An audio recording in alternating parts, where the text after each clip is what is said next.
A gente só trabalha com uma libertação de qualquer dependência quando a gente substitui por algo positivo. O espaço que estava sendo ocupado por algo que era prejudicial, que era compulsivo, que era mal, e você coloca num lugar. Então, dependentes químicos geralmente trabalham muito com esporte, muito com lazer, muito com o trabalho de terapia ocupacional e tudo mais, que são feitas desse jeito. No caso de alguém que é dependente sentimental, dependente afetivo de alguém, aquilo que o feminismo aponta, né, que às vezes acha que é meio exagerado também, do apoderamento das mulheres, é um caminho. Por quê? Se você só começa a se valorizar e começar a perceber que aquela pessoa não precisa ter todo esse controle, quando você começa a ver que você é capaz. Sim. Então, quando você começa a estudar, quando você começa a trabalhar, tem a sua própria condição. Eu estou acompanhando um caso, sou pastor também, acompanhando o caso de uma irmã lá da igreja que está há 37 anos nessa posição. E a gente vira e fala assim, irmã, vai, porque eu sou... Olha, é o único caso nesses meus 10 anos de pastoreio, 20 anos de ministério, 10 anos de pastoreio, que eu virei para a irmã e falei assim, separa. O cara não é da igreja. E eu não gosto de dizer que separa. Porque eles esperam, o Tony sabe disso, eles esperam que a gente dê esse aval e a gente não dá. Mas nesse caso eu falei, separa.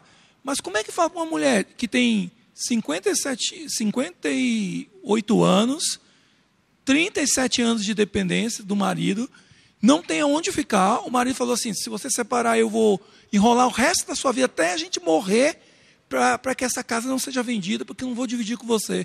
E a mulher está... Então, assim, tem uma série de questões... Série de problemáticas que são muito mais complexas do que simplesmente falar, vá lá e larga teu marido, ou vá lá para esse vício, ou vá lá e faça isso. Ela vai ter que ir criando, pouco a pouco, uma rede de apoio e suporte social para ela tomar essa decisão, que vai levar um tempo para que ela tome a decisão. Isso aí. Muito bom. Muito bacana, né? Parece ser tão simples, né? Quando vai falar assim, vamos falar de vício? Só que não. Mas eu prometo que a gente sai daqui hoje.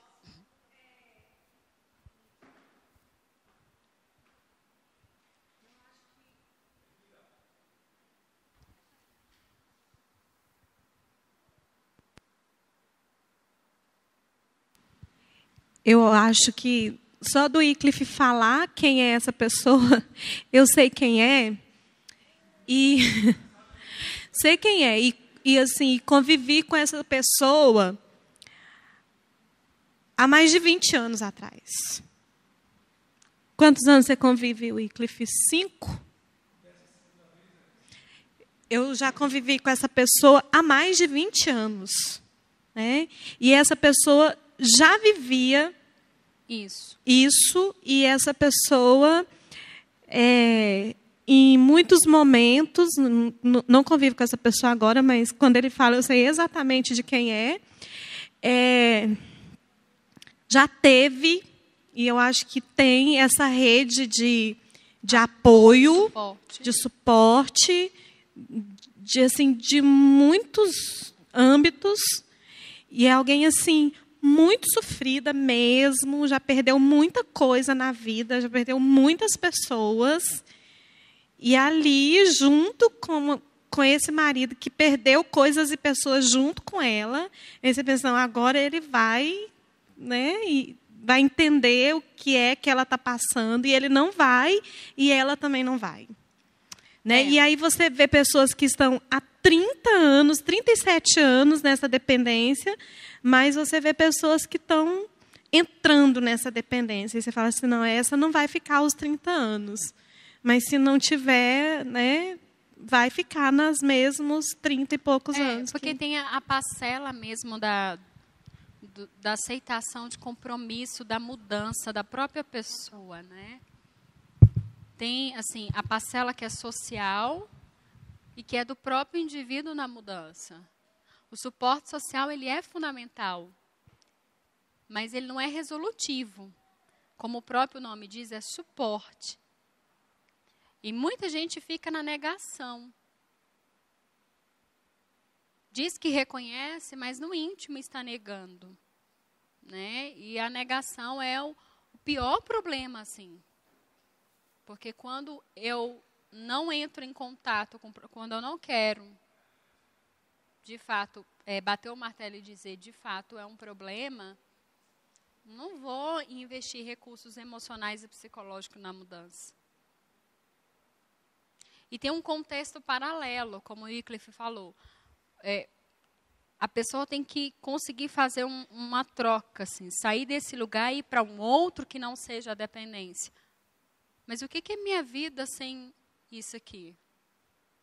Né? Eu já ouvi de pacientes, o que é minha vida sem esses problemas? Eu reclamo, mas se eu sair deles...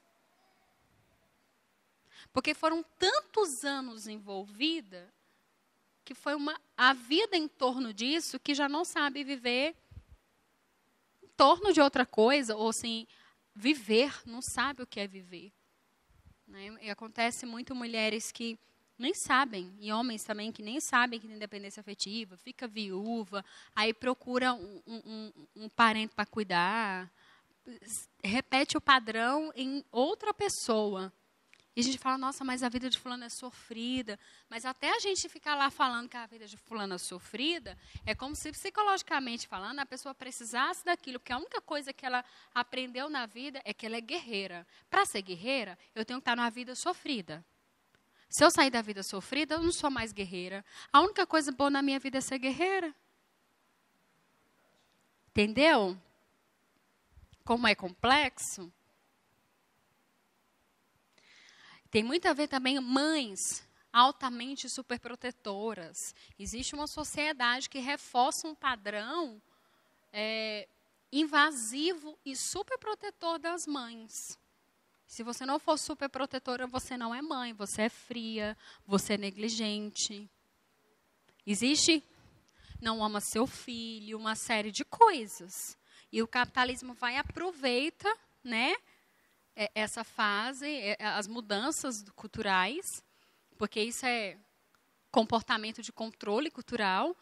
E aí a mãe acaba criando uma relação de codependência afetiva com o próprio filho, a própria filha, e vê adultos sofrendo com essa relação porque não conseguem ser independentes emocionais, tomar decisão nas suas relações, seguir uma carreira, seguir a vida, não conseguem. E aí, quando o filho consegue sair dessa relação dependente afetiva, essa mãe deprime e vai ao fundo do poço, porque a vida dela girou em torno daquilo. A minha vida era sofrer pelo meu filho, agora eu vou sofrer pelo quê? Porque vida tem que sofrer. Vamos continuar. E aí a gente escuta muito, a pessoa que tem um vício ou uma compulsão, ela se auto-bocota, se auto-sabota. Já ouviu isso? Né? Poxa, você começou a fazer regime, cara, agora você está se boicotando porque voltou a tomar coca. Sério isso, né? Sempre começa e para, exatamente, né? Autossabotagem, nossa, é só hoje, é porque hoje eu não estou muito legal. Vou comprar o chocolate só hoje, né? Uma vontade de comprar sem planejamento nenhum. Não estou fazendo nada mesmo, custa comprar, já estou no shopping. Né? Vou comer, mas é pouco. O importante é que é pouco. Vou comer a torta de chocolate, mas vai ser só um pedaço, que é pouco. Sendo que o seu compromisso lá atrás nem era comer torta nenhuma, né? Estou dando exemplos mais próximos de nossa realidade, né? Fique à vontade. O analisador vai falar.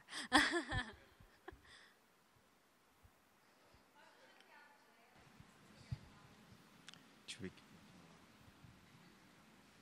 Está vendo? Ele analisa para falar, gente. Uma pessoa que é totalmente dependente de algo, que saiu, teve um passado horrível e conseguiu mudar esse presente. se ela não olhar para o passado, ou ela ficar presa nesse passado, ela pode retornar aquilo novamente? Pode. Existe uma complexidade de coisas que pode, de eventos, de situações da vida. Todo mundo nasce com vou falar de epigenética, né? Existe a palavra, né? É epigenética.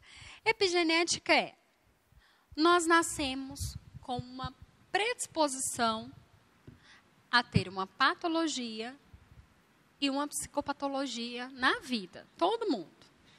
Gene de doença e de loucura, todo mundo tem. Tá? Fica achando que você nasceu para ser normal, só que não. Nesse mundo é meio complicado, né?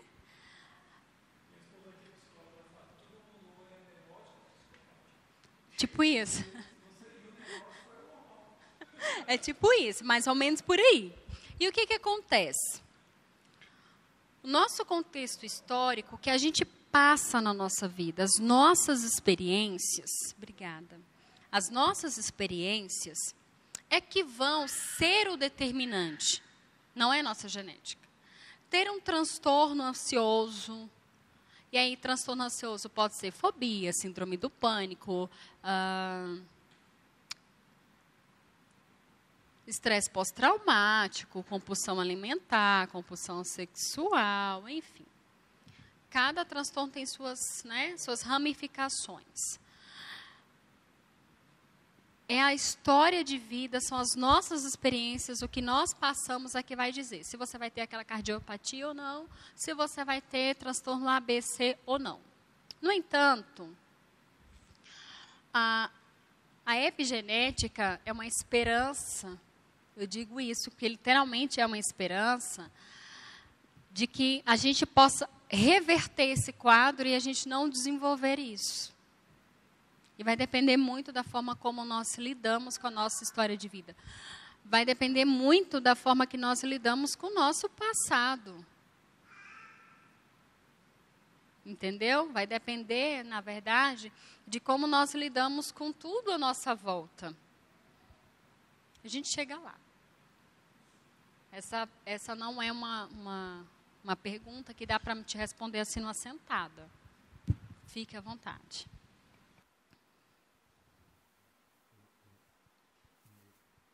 Ligue. Igual, eu falei do passado. A pessoa foi uma pessoa totalmente traumática, o passado. E beleza. O presente agora ela não é. Então, uma solução seria essa pessoa que teve um passado traumático, superou hoje, ela, sem ser no presente, sempre no presente, ela ficar, eu não posso chegar naquilo novamente, porque senão eu volto naquela mesma situação. Essa é uma boa forma ou não? Depende, é difícil te dizer assim isolado, sabe? Não tem uma regra. Mas, por exemplo, eu tinha compulsão alimentar e hoje não tenho mais. Existe probabilidade de eu ter uma recorrência à compulsão alimentar? Sempre. Uma vez que foi despertada uma cadeia genética e uma vez que você aprendeu, desenvolveu aquele repertório de compulsão alimentar, você já tem na memória. Então, uma situação de risco pode trazer à tona. Por exemplo, a gente fala na psicologia, não tem cura para depressão, para transtorno ansioso, transtorno bipolar, esquizofrenia. Tem cura? Não tem cura. Tem taxa zero de emissão de comportamento problema. A gente vai decrescendo a curva. Por que a gente fala uma taxa zero? A pessoa pode ficar, como diz na minha Bahia, tinindo, bonitinha, sem emitir mais aqueles comportamentos problemas da depressão, da ansiedade, da esquizofrenia. Só que a nossa vida é formada de situações estressoras. E o indivíduo fica vulnerável a voltar a ter alguns desses comportamentos problemas de novo. Por que alguns? Porque espera-se que com o processo terapêutico ele tenha aprendido a lidar de uma forma saudável, a fim de prevenir uma crise ou de se preparar para como lidar numa situação de crise. Entendeu? Então, tem como ele voltar a agir de acordo com o passado? Tem. Numa intensidade menor, se ele tiver feito um acompanhamento, porque ele aprendeu a lidar. Ou numa intensidade pior, se ele não quis tratar. Entendeu?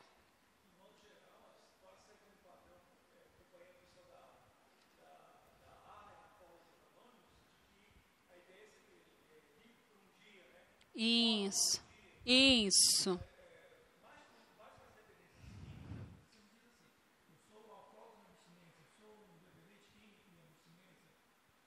Agora, para os outros comportamentos, também se repetem também. Sim. Eu sou um pornógrafo em abstinência, eu sou um pedófilo em abstinência, um ninfomaníaco em abstinência. Você sempre tem essa ideia de que uma vez que você começou essa compulsão, não há libertação dessa compulsão em total. Né? Talvez eu acho que essa seja a dificuldade de nós como cristãos, porque a gente tem uma visão muito simplista do Evangelho.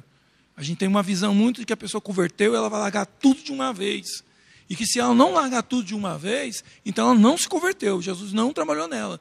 Só que existe todo um processo de cura espiritual, não dessas curas que o povo fala por aí, mas de uma cura espiritual verdadeira, e que, assim como a gente procura alguém que tem uma doença física, a gente Sim. ora por ela e crê que Jesus vai curar, mas ela vai no médico tomar remédio.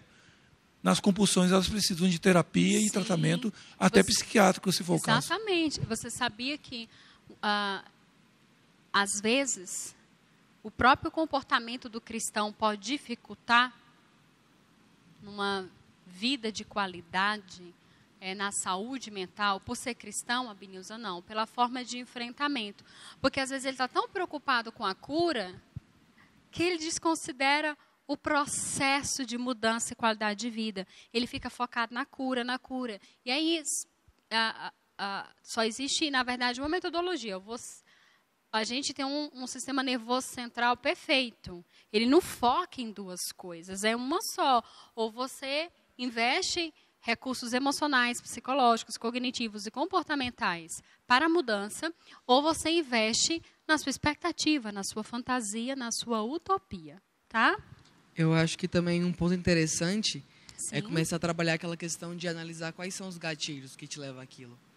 E começar a trabalhar sobre essa questão, né? Exatamente. O que te leva àquilo, a origem? De repetição sempre tem um gatilho que vai acionar. Se a gente conseguir ajudar o indivíduo a observar o comportamento operante, quando a ciência fala comportamento operante, porque o nosso comportamento opera em algum lugar. Nenhum comportamento acontece no vácuo e nem do nada.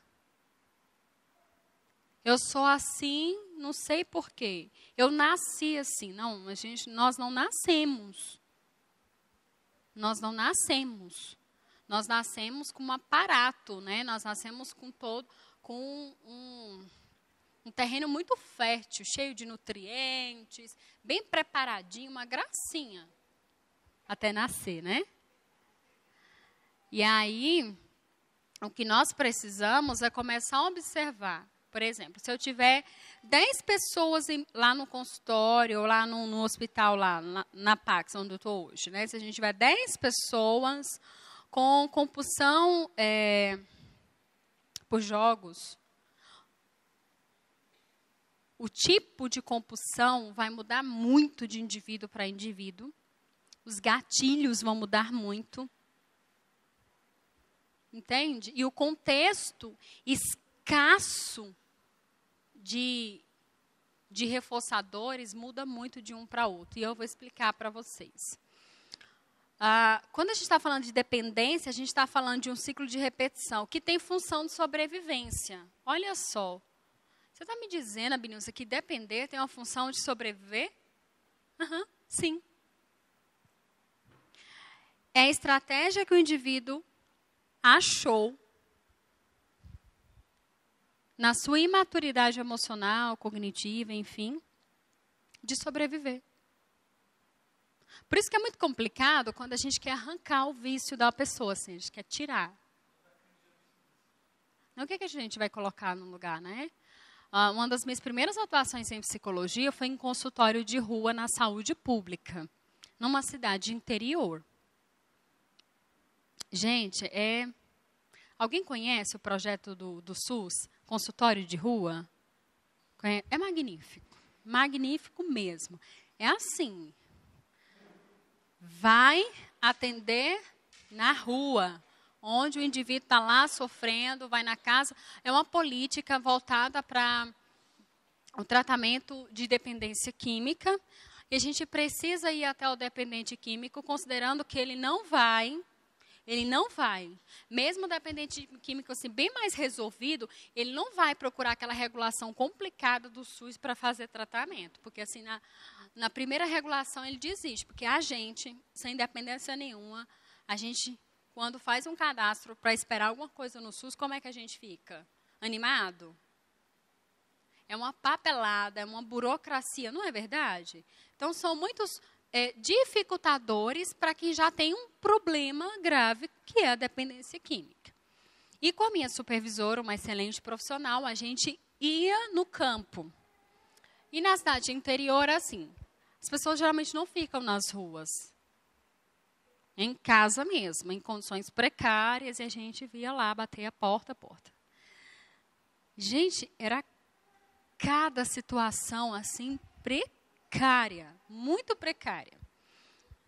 Já cheguei em casas, assim, em bairros muito, muito pobres, muito simples, 3 cômodos, aquela casa, assim, de tijolinho, um casal, assim, em péssimas condições físicas, porque anos a fio na dependência química.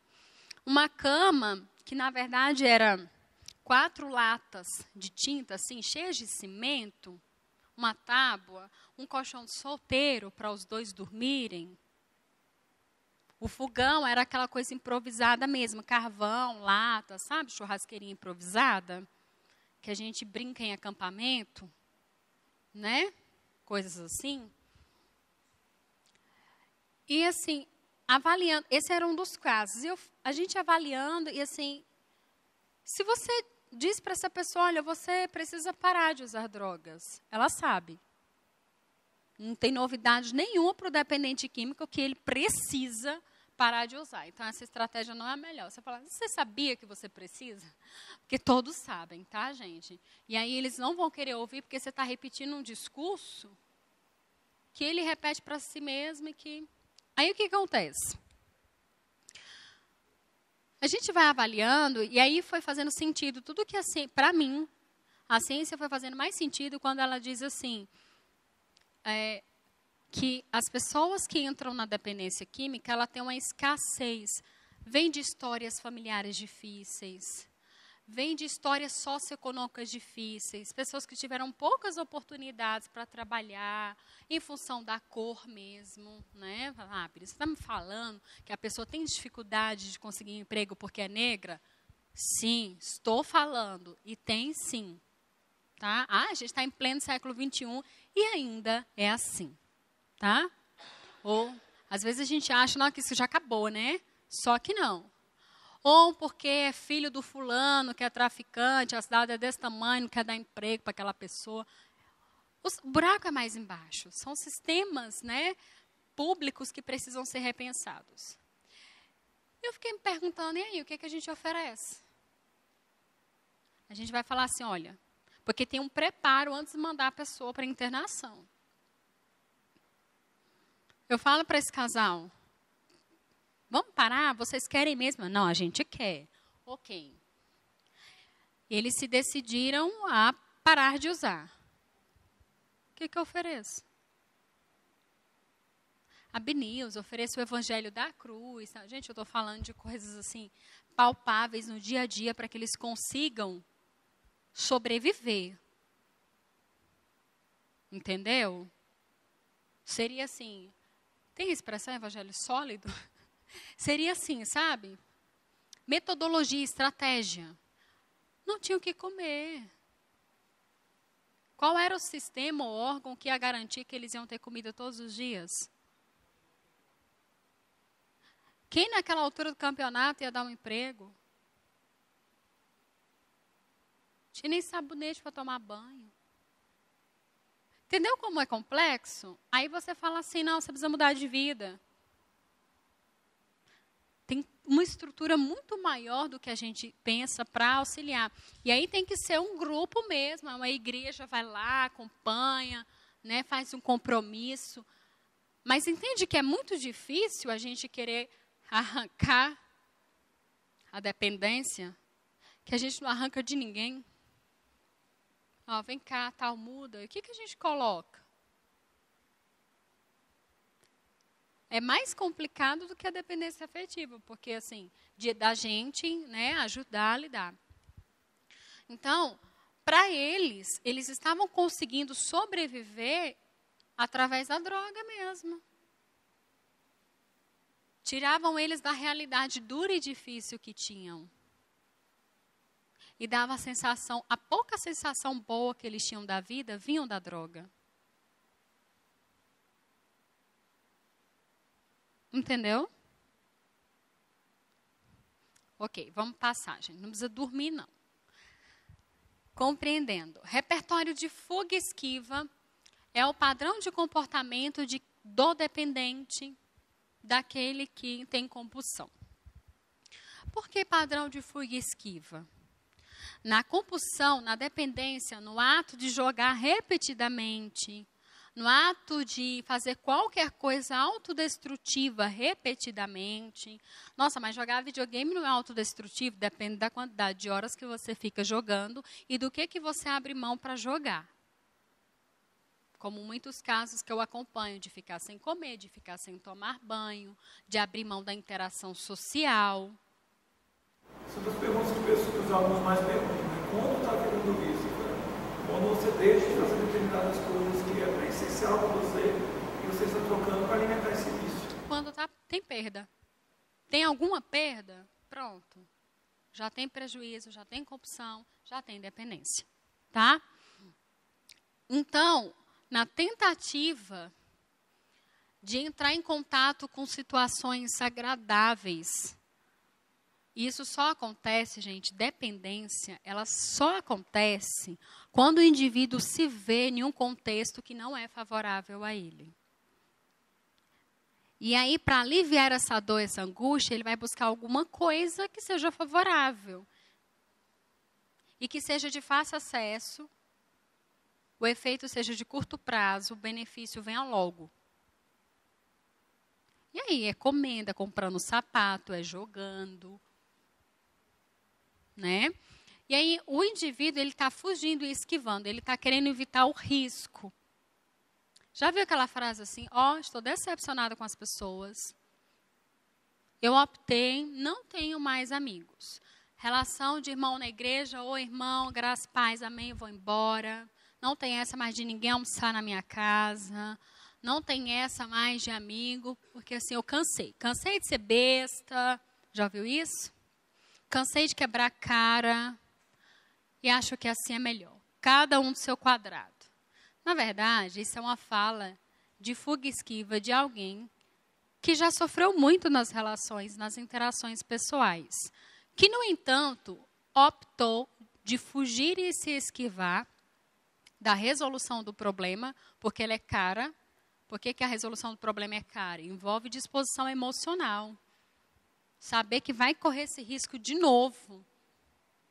Então, entre passar por e correr o risco de passar por isso e nem entrar em contato, não entra em contato. Aí, fuga, esquiva. Aí, por isso que tem essas dietas malucas.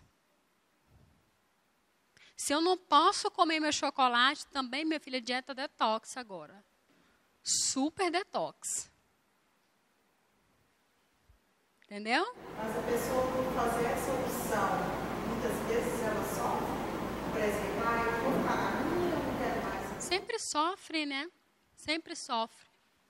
A escolha de fugir, de se esquivar, porque vocês já assistiram aquele desenho Rio? O filme Rio? Que é daquela arara azul, que mostra o samba no Brasil. A maioria já assistiu, né? Rio. Tem um Rio 2 também. Gente, é ótimo. É ótimo, tem muita lição. E eu sempre falo para os meus pacientes, e analisando, que tem um repertório ansioso. Aquela arara é um modelo muito bom de ansiedade generalizada. Quando a ansiedade já tomou conta de todas as áreas, que não dá nem para você dizer se é pânico, se é fobia, se é tudo, assim. Porque ela tinha uma teoria do voo. Uma teoria impecável. Ela tinha planilhas de teoria do voo, como voar, qual o ângulo, qual o lugar, a forma mais adequada. Só tinha um problema. Ela não voava. E no filme mostra por que ela não voava. Quem assistiu lembra o porquê que ela não voava? Como? Também machucada. Mas tem outras coisas que a arara diz. É um arara macho, né? Que ele é estranho. Arara macho, ele. Aí eu fico meio perdida, né? Então, quando a arara diz assim, ela vai justificar para a arara fêmea que voa e é super feliz. Ela vai falar porque é muito arriscado. Ela pode machucar de novo, ela pode passar em um fio e ser eletrocutada, uma chuva pode pegar ela, ela pode cair. Enfim, ela elenca todos os riscos possíveis e reais do voo. São possíveis e são reais esses riscos no voo? São. Mas a psicologia vai dizer que o problema do comportamento de fuga e esquiva é que quando a gente está fugindo do problema, a gente não está fugindo só do problema. A gente está fugindo dos benefícios que só o voo pode oferecer. A gente está deixando de criar um repertório de amadurecimento, de resiliência e de autoestima. A nossa imaturidade é de achar que, quando eu deixo de fazer isso, eu me livro do problema. Mas não é só do problema que você está se livrando. Você está se livrando da maturidade. De viver, exatamente. Viver é um desafio. E aí, o desafio é, eu aceito os riscos implicados e reais do desafio para poder usufruir dos benefícios de viver. E psicologicamente falando, o repertório de fuga e esquiva, ele é muito prejudicial para a vida. É muito. Só você falando sobre isso, fuga e esquiva, me veio muito à cabeça. Não enfrentamento de problema e a procura de uma zona de conforto. Sim, com certeza. Se estabelecer. Sim. Novo estabelecimento. Aí é a Sim, exatamente. É um não enfrentamento mesmo. A gente usa a expressão esquiva experiencial, que é o machucado, você falou. Eu já experimentei o machucado, eu já passei por isso. Eu sei como que é, eu não quero passar de novo, por isso eu nem vou fazer isso, porque eu já sei como é a dor. Né? Pode falar. Pode caminhar, mas provavelmente você já vai falar sobre isso. A gente fala muito com jovens, né? Eu acho que o Felipe um dia estava comigo quando eu falei com eles. O que leva uma pessoa hoje a entrar num vício, qualquer que seja, não seja a falta de compreensão que faz mal. Porque os jovens hoje têm uma informação muito mais apurada do que nós. Eles sabem tudo sobre drogas, sobre sexualidade, eles sabem tudo, eles conhecem tudo. Mas justamente o que leva a pessoa à compulsão ou a um vício, seja o vazio, seja a busca da pessoa em se autorrealizar, em procurar alguma coisa. Quando ela se decepciona, então ela cai de cabeça naquilo ali, e aquilo ali passa a ser, então, a fuga dela, o lugar onde ela está ali, que ela, sabendo que faz mal, mas ela, pelo menos, tem prazer, ela tem, naquele momento ali, um lugar para ela para escapar. Sim. Isso é uma das coisas que a gente tem que trabalhar no mundo com os jovens. Sim, sim. A dependência é igual. Não sei como lidar com o problema. Entendeu? E aí, não sabendo como lidar com o problema, eu tenho medo de sofrer mais do que eu já estou sofrendo. Deixa eu quietinha aqui, no meu canto. Escuto muito no consultório de mulheres, homens. Ah, eu já sofri tanto no amor. Acho que eu vou fazer missões. Já sofri tanto. Acho que eu vou investir na carreira profissional mesmo, né? Melhor. Aí eu pergunto, lá você não vai sofrer? Porque me fala qual é o lugar que a gente não vai sofrer, que eu estou correndo para lá. Me dá o endereço. Só que eu repenso, porque aí, né, é um lugar que a gente tem que ir para outro plano, que eu não queria agora, tá bom? Né? Fuga e esquiva é evitar o risco, a perda, a decepção, sentir a angústia. Sentir a angústia. Gente, é bom sentir angústia? Mas vocês sabem que Deus é consolo, não sabe?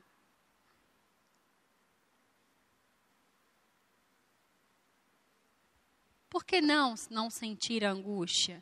Aí tem uma música do Titãs que eu gosto muito e sempre passo também para quem está fazendo acompanhamento comigo. Não fuja da dor. Fugir da dor é fugir da própria cura. E é real, né? Do que você está fugindo? Dói mesmo. Mas você não está sozinho.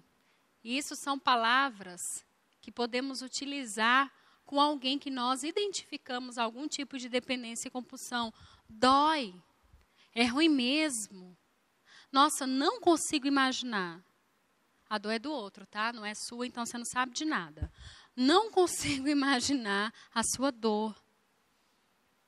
Mas você não está só, não, tá bom?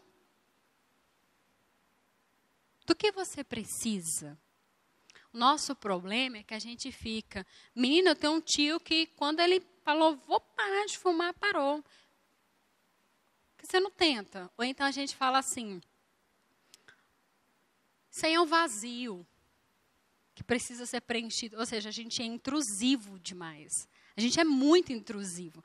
A gente atravessa um processo que é muito importante. O outro precisa primeiro se observar, identificar, para estar pronto para receber orientações interventivas. A gente já quer intervir sem ouvir.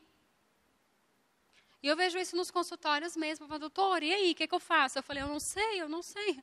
Primeiro que a vida é sua, segundo você está chegando agora, e terceiro eu preciso te ouvir mais um pouco. Eu falo exatamente assim, tá, gente? Nordestino, tem uma dificuldade de não ser tão direto, mas eu treino. Mas aí, a explicação disso aí é simples. Porque, na verdade, é o nosso pensamento pragmático, querer dar uma pílula para a pessoa, resolve e vai embora. Sim. E isso a gente presencia muito dentro das igrejas, porque, na verdade, é assim, estou falando uma questão importante. A gente fala muito o que fazer, não como fazer. E aí, dentro do contexto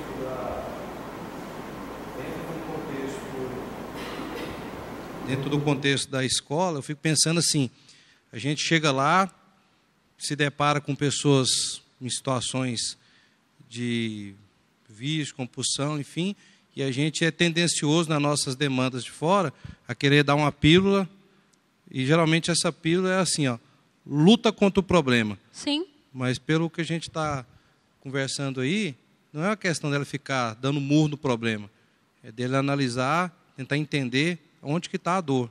Aí é o acolhimento. Né? A gente tem uma dificuldade de acolher. Isso. E outra coisa é assim, ó, eu acho que o nosso maior desafio é a gente nos dispor a andar junto com essa pessoa. Porque se a gente falar para uma multidão, mas não tiver disposto a andar junto pelo menos uma pessoa, essa multidão vai embora para casa falando, eu tenho que fazer isso, tenho que fazer aquilo. Mas ele já sabia. Eu tenho que largar a droga. Eu tenho que largar o vício no jogo. Eu tenho que largar isso. Ele já sabia, né? Você falou muito bem. Só que como fazer isso, ou alguém que possa estar do lado para esperar o momento certo da intervenção, acho que é o nosso grande desafio aí dentro desse contexto. Entendi. Tanto na escola quanto na igreja. Entendi. Muito bom a sua fala. Na verdade, eu resumiria toda a sua fala em precisamos aprender a acolher. Acolher é ouvir. E nós temos uma pressa para intervir, uma pressa para dar solução à vida alheia, então a gente tem uma receita, a gente tem passo a passo, passo 1, 2, 3, como ser feliz em 10 dias. A gente tem uma pressa para a solução. E a gente deve e precisa trocar isso por escuta, ouvir, compreender, estar junto. E entender que o processo de mudança é da outra pessoa e o tempo psicológico é dela, para ela ir assimilando as coisas. Tem pessoas que chegam no meu consultório que na sessão seguinte ele já conseguiu compreender muita coisa. Nossa, aquela nossa sessão a gente me fez pensar nisso. Ok, o processo quem fez foi ele, não fui eu. Eu direcionei através de um questionamento socrático, através de um questionamento reflexivo. Mas foi ele. O que acontece com a gente é que a gente fala assim, isso aí é assim, é assim, é assim. Quando você entender isso aí, acabou. Você já entendeu aquilo que eu falei? Vê se não é desse jeito que eu estou te dizendo. Tu vai ver que é bem assim. A gente atravessa, a gente acolhe pouco. E tudo isso que você falou... Exatamente. Eu te falei. Menino, comigo foi do mesmo jeito. Sim. Era do mesmo jeito, na mesma quantidade, principalmente se for dependência afetiva. Os dados em nosso país mostram que a dependência afetiva cresce muito em meninas, adolescentes e início da juventude. Muito. E é por isso que a violência nas relações amorosas, as relações abusivas, elas são muito mais frequentes no namoro de adolescentes e jovens do que mulheres que estão casadas. Cresce. No século XXI, numa luta que tem de feminismo, e a coisa cresce. E aí, uma mulher que já conseguiu sair da dependência afetiva, conversando com outra, você vai ver que ela consegue até ajudar. Mas, geralmente, ela vai fazer um processo que você disse aí, mas eu vou dar o nome de culpa. A gente culpabiliza as pessoas. O máximo que a gente faz é ensinar a pessoa como se culpar. Aí a pessoa chega em casa e fica ruminando aquilo. Porque ela já sabia aquilo. E a gente lembra ela do que ela já sabia. A gente está dizendo, olha, você realmente é muito burra, né? Porque isso é isso e você já sabia. Entendeu? A gente ajuda muito as pessoas no processo de culpa. Você sabe que se você largar dele tudo isso passa e nunca largou, por quê? Por que não largou? Coisa que a pessoa já sabia. E aí a gente vai embora sem acolhimento nenhum, para piorar. Aí a pessoa vai para casa só lembrando quão fracassada ela realmente é.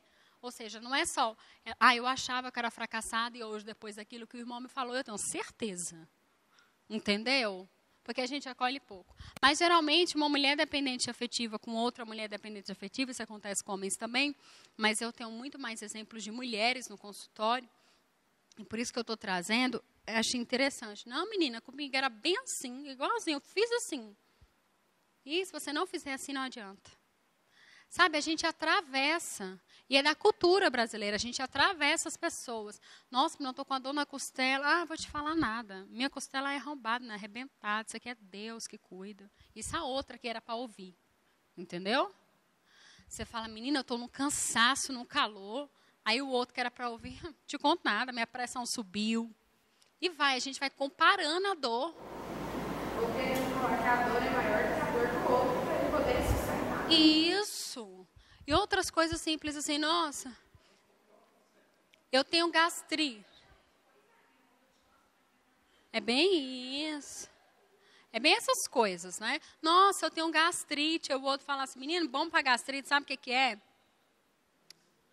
É você tomar limão puro todo dia cedo com açafrão. Funcionou comigo. Aí você toma e quase morre. Entende? A gente precisa aprender a acolher. Sentir angústia. Nós não aprendemos e as futuras gerações terão mais dificuldades em sentir angústia. Sentir angústia é muito ruim. Tanto que tem muita gente que chega no consultório e fala assim, eu não devia tomar um remédio, não. assim, olha, dever é uma coisa, querer é outra. Você quer tomar um remédio para não sentir isso? Aí eu queria. Eu falei, eu não realizo desejos. Eu avalio a necessidade e encaminho quando tem necessidade. Então, se você quiser tomar, você vai procurar por conta própria, não é indicação minha. Porque é super sério. Ele acabou o relacionamento comigo, fundo do poço, 1 mês. A pessoa quer tomar o remédio para não sentir aquela dor, que ela já disse o nome, estou com depressão, doutora. Aí a gente vai ouvir a vida, o que ela está sentindo é uma tristeza que é profunda, não é depressão. E que faz todo sentido por aquilo que ela está passando. Mas ela não quer sentir a dor. Se você não sentir a dor, se você não prestar atenção em tudo isso, não é terapêutico, porque a gente precisa saber o que fazer com a angústia. E debaixo da pedra não é o lugar, né? Mas geralmente fala assim, põe uma pedra em cima disso. Debaixo da pedra não é o lugar da angústia. A fuga esquiva ela acontece para que o pensamento do indivíduo, né, para não entrar em contato com a situação desagradável. Paciente que tem fobia de elevador. Por que ele sobe de escada? Para não ter que experimentar as emoções ruins que acontecem no corpo, tá? Nossas emoções não acontecem aqui ou aqui. Elas acontecem no corpo. Tremedeira, batedeira, sua perna, não é? Sudorese, fadiga. Porque todo o nosso sistema muscular se prepara para fugir. Porque o nosso cérebro não sabe, tá? Que se o risco é real ou imaginário. Ele vai preparar o seu corpo de igual forma para fugir e se esquivar. É você que vai dizer, fica tranquilo aí, amigo. É só uma neura minha. Entende? Não treinamento de deixar de ter medo. Pacientezinho meu, 10 anos, fobia de elevador. Desenvolveu a fobia de elevador morando no prédio. E ela foi se complicando. Né? Difícil. Tá. E aí, eu tenho que ir até a casa do paciente e fazer todo um treinamento cognitivo comportamental para ele deixando de ter medo. Hoje ele já não tem mais fobia, uma gracinha, mas eu lembro dele falar assim, tia, eu não quero entrar no elevador. Por que você não quer? Eu vou sentir tudo aquilo de novo. É o desconforto, lidar com o que é ruim é tão desagradável que eu não quero. E aí é a hora que a gente está pensando só nos perigos do voo e esquecendo dos benefícios que só o voo pode promover.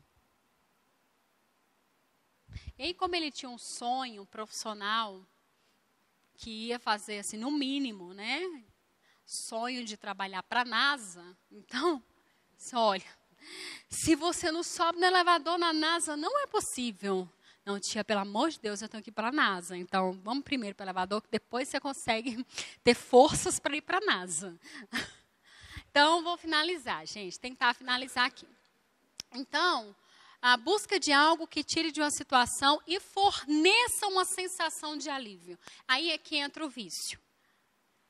O adolescente com dificuldade de ter um diálogo com a família, porque o adolescente tem uma forma muito própria de ver seus pais. Às vezes os pais estão lá dando o melhor, sendo maravilhosos na concepção deles. No entanto, a forma como esse adolescente está elaborando, enxergando isso, é ruim. E aí, como é uma família que não senta para conversar sobre as emoções, principalmente na adolescência, a gente tem uma cultura que, quando chegou na adolescência, a gente não ouve o adolescente, a gente senta e dá sermão, porque a gente sabe o que ele está sentindo. Né? Eu sou pai, eu sei o que ele está sentindo, eu sou mãe, eu conheço o meu filho. Né? Só que não. E aí, ele está angustiado com isso. E é um contexto que diz para ele, você precisa passar em medicina, você precisa passar em engenharia, você precisa fazer aquilo. Pai e mãe acabou no ritmo desenfreado de cobranças estritamente acadêmicas. E foi se esquecendo de uma relação diária de conversa, de diálogo, de fazer coisas boas juntos. Eles se perderam no tempo. E aí, esse adolescente começa a perceber que quando ele está jogando é maravilhoso. Maravilhoso. É outro mundo. No videogame o mundo é incrível. Gente, eu sou apaixonada por videogame. Eu vou te falar, é difícil a gente não viciar naquele trem, viu? É muito difícil. Você é sempre poderoso. Você é poderoso. Tem uma avaliação social favorável. Porque, nossa, cara, você conseguiu tanto. Gente, cada fase do Super Mario que eu consigo, você não está entendendo como minha autoestima vai longe. Meu esposo comprou para mim de presente.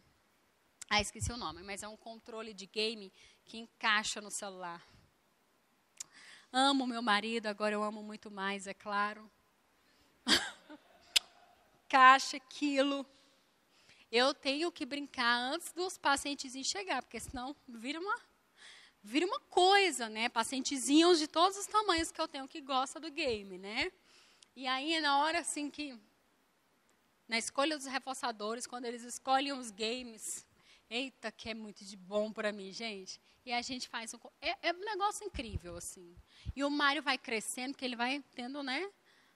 Tomando assim quando o meu está muito grande, você está entendendo como eu me sinto? E aí ele descobre, o adolescente descobre isso, ele quer repetir essa dose prazerosa. A mulher descobre, gente, que... gente, aquela compra é maravilhosa. Eu tenho que repetir. Estou aflita, angustiada, cheguei em casa, abri a geladeira, taquei tudo. Na hora que está comendo é uma sensação maravilhosa. Depois, é uma culpa.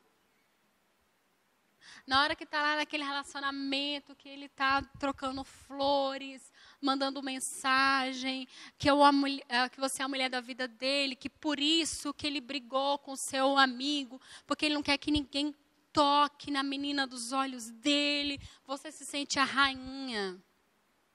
Só na hora do tapa que dói. Só na hora que você vê o risco de morte que dói. E aí a psicologia vai dizer que existe um problema muito grande, e aí é comportamento de consumo, e comportamento de consumo envolve tudo isso. O ser humano, ele é vencido pela sensação contingente, imediata, agradável, boa ou reforçadora. O ser humano tem uma dificuldade quando a coisa boa e agradável demora. A gente sempre é vencido pelo prazer imediato, sempre, sempre. Tanto que para a gente conseguir algo distante ao longo prazo, a gente tem que ir encontrando pequenas coisas agradáveis para chegar lá no final, porque senão a gente não aguenta. Estou terminando. Claro. Sim, eu falei aqui no início, né? Não, tudo bem. O comportamento, a psicologia vai dizer que o comportamento autolesivo, o que acontece nele é equivalente ao que acontece na dependência química, na dependência afetiva.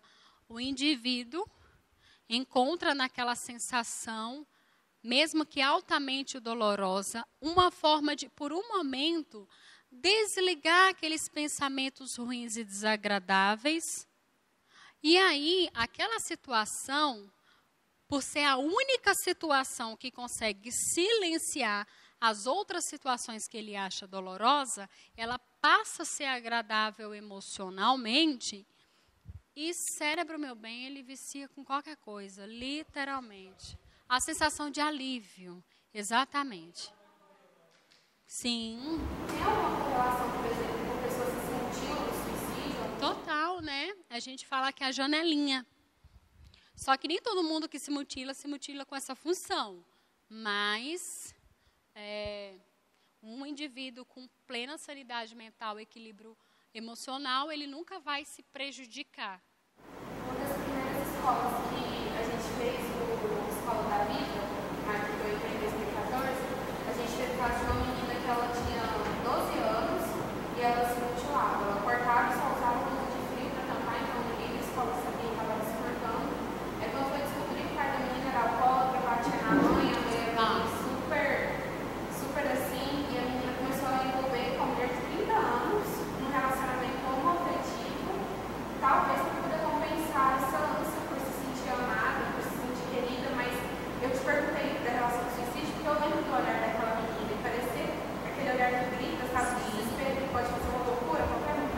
A epidemiologia vai mostrar que são de contextos familiares sempre hostis.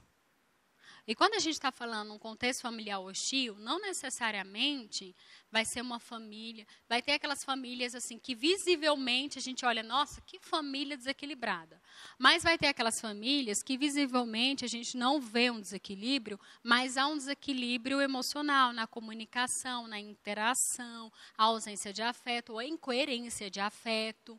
E isso sempre vai gerar um sofrimento para o indivíduo, e o indivíduo, não tendo um mecanismo nessa idade, maturidade para enfrentar o problema, vai encontrar um recurso autodestrutivo. E suicídio é o comportamento, assim, é o máximo, é o comportamento máximo de autodestruição. Uma vez que eu aprendi algo que é autodestrutivo para mim, eu vou estar muito mais vulnerável ao suicídio de quem não tem um comportamento autodestrutivo. Vou tentar finalizar. Uma pessoa com padrão de fuga e esquiva, ela não tem uma história de aprendizado, de enfrentamento de problema. E ela precisa desenvolver isso. Porque ela está em busca de algo que tire ela da situação que é ruim e forneça um prazer, uma sensação de alívio que seja imediato. E aí a fuga e esquiva ela é comum de contextos pobres de interação afetiva, altamente estressantes, ruins, hostis, punitivos. E aí, na compulsão, na dependência, a pessoa encontra num padrão, a fonte de afeto, satisfação ou de reconhecimento social, que é uma força para ela sobreviver. E aí, como eu falei, né, para sobreviver, elas utilizam de estratégias com efeito agradável a curto prazo, mas prejudicial a longo prazo. E a compulsão alivia os efeitos de algo ruim, aqueles efeitos que é no corpo. Por exemplo, nossa, eu estou angustiada, preciso comer. Né? Porque a emoção ruim, a angústia, o medo, a preocupação acontece no corpo. Aí quando come, dá uma sensação de alívio. Ou seja, tira a minha atenção da sensação ruim e o meu cérebro entende, nossa, que eu recebi uma dose muito boa de ansiolítico. Só que não.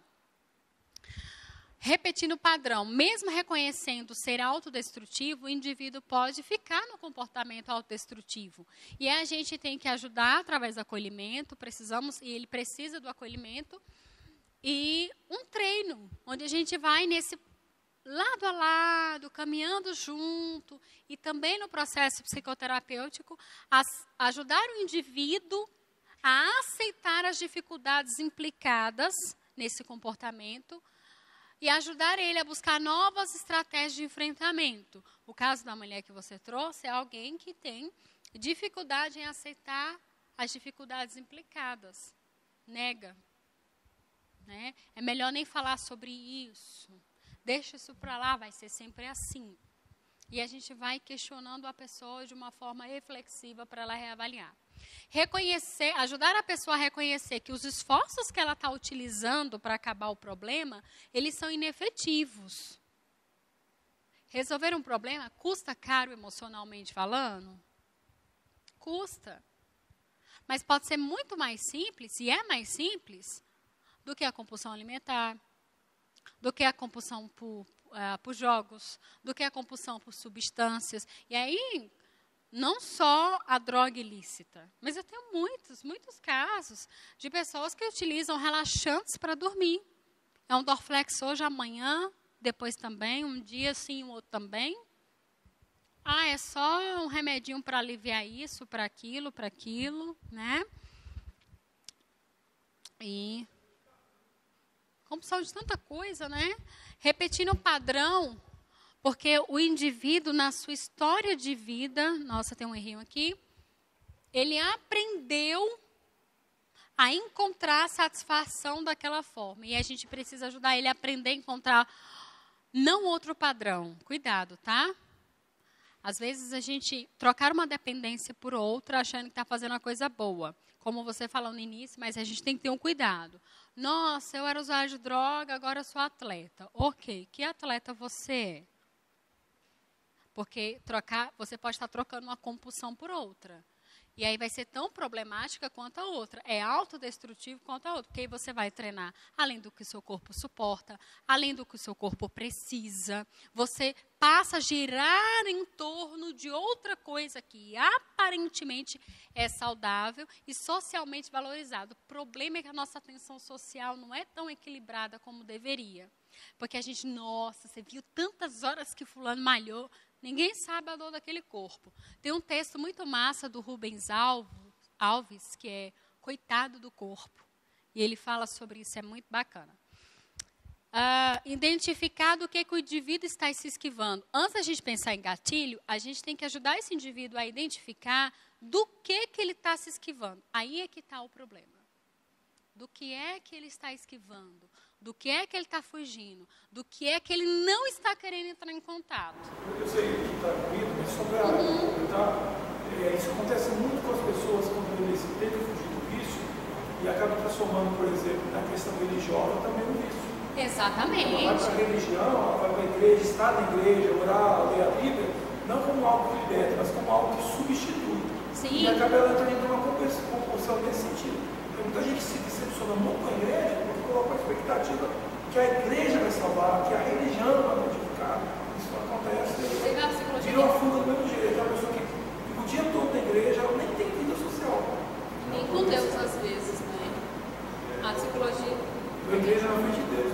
Ainda mais, né? E aí, às vezes, assumindo a outra compulsão, evita de tratar primeiro, porque entende que não convertir já está resolvido, né? Você falou no momento. Não, pula o processo, não pular, exatamente. Já resolveu. Já tudo resolveu. E todo mundo vai ajudar ele nesse engano. Nossa, você vê o tanto que ele ora? Social, você vê o tanto que ele ora? E aí é muito complicado isso, porque nos nossos consultórios aparece muito isso. E a gente, assim, particularmente os terapeutas acabam tendo que investir muito em coping religioso para ajudar o indivíduo a lidar com sua fé de um modo saudável e não autodestrutivo, né? Por exemplo, assim, nossa, eu tenho históricos assim de gente que tem compulsão, de gente que tem esquizofrenia, um monte de outros problemas psicológicos e que joga aí na fé, vira uma bagunça isso, tão grande. Porque a gente nem consegue que essa pessoa viva a fé da forma como é necessário e também nem consegue fazer um tratamento adequado, né? Porque esconde e tem um reforço social, né? Identificar do que você está se esquivando quando estiver lá na escola. Do que você tem medo que aconteça? O que é que você acha ruim que acontece na sua vida? Como é que você queria que fosse? Perguntas como essa, a gente está ajudando o indivíduo a identificar do que ele está se esquivando. Depois é que a gente vai ajudar ele a identificar os gatilhos. A partir de ações simples. Para a mudança, eu falo muito com o pessoal no meu consultório e lá na Pax. A gente estica o braço onde? Onde alcança. Não, doutor, eu quero amanhã você vai ver, já não estou fumando mais. Vem cá. O seu corpo dependeu disso. E ele vai ter um colapsozinho, que a gente vai chamar de abstinência. Então, gradualmente. Mudanças abruptas têm resultados muito curtos, líquidos e frágeis. Então, é melhor demorar na mudança, mas que ela ocorra, tá? De fase em fase, a gente vai ascendendo o nível de mudança, e aí a gente consegue, de fato, evitar o risco dessa recorrência aí do passado. Por exemplo, a pessoa está fazendo tratamento para depressão. Teve um que eu achei interessante demais. Chegou no meu consultório e falou assim, não venho mais porque eu já descobri qual é o meu problema. 2 sessões, tá? Rapaz, é desse ser humano que a Terra está precisando. Que é para ensinar para a gente curso. Entendeu? E eu falei, sério? Sério. Show. Um ano depois, estava com a vida, menos de um ano depois, a vida totalmente comprometida, porque o quadro depressivo, ele é tóxico, ele mata neurônio mesmo. E aí não recupera mesmo, não. E aí o tratamento é muito mais difícil porque os prejuízos são maiores. Identificar... Aí mudança de contexto. Comportamento só acontece em um contexto, não acontece no vácuo. Se o indivíduo vive um contexto familiar hostil, precisamos trabalhar para a mudança desse contexto não ser tão hostil. Se isso não for possível de mudar, a gente vai mudar um contexto muito importante, que é o próprio indivíduo. A forma como ele lida e enfrenta isso. Às vezes eu falo para as minhas criancinhas. Teve um que perguntou uma pergunta tão difícil, ele falou assim: ô tia, por que meu papai tem que ser assim? Papai é esquizofrênico, dependente químico, alcoolista, morador de rua. Eu falei assim, eu não sei por que seu papai tem que ser assim. Mas eu sei que você pode amar o papai mesmo sendo ele assim. Ou seja, é isso. Nem sempre todo o contexto vai mudar, mas uma parte do contexto nós podemos mudar. E fim por fim, os homens agem sobre o mundo e o modificam e são modificados pela consequência de sua ação, disse o querido Skinner. Resumindo, todo o nosso contexto para a saúde ou para a doença tem muito mais de nós mesmos do que nós imaginamos. É isso, muito obrigada.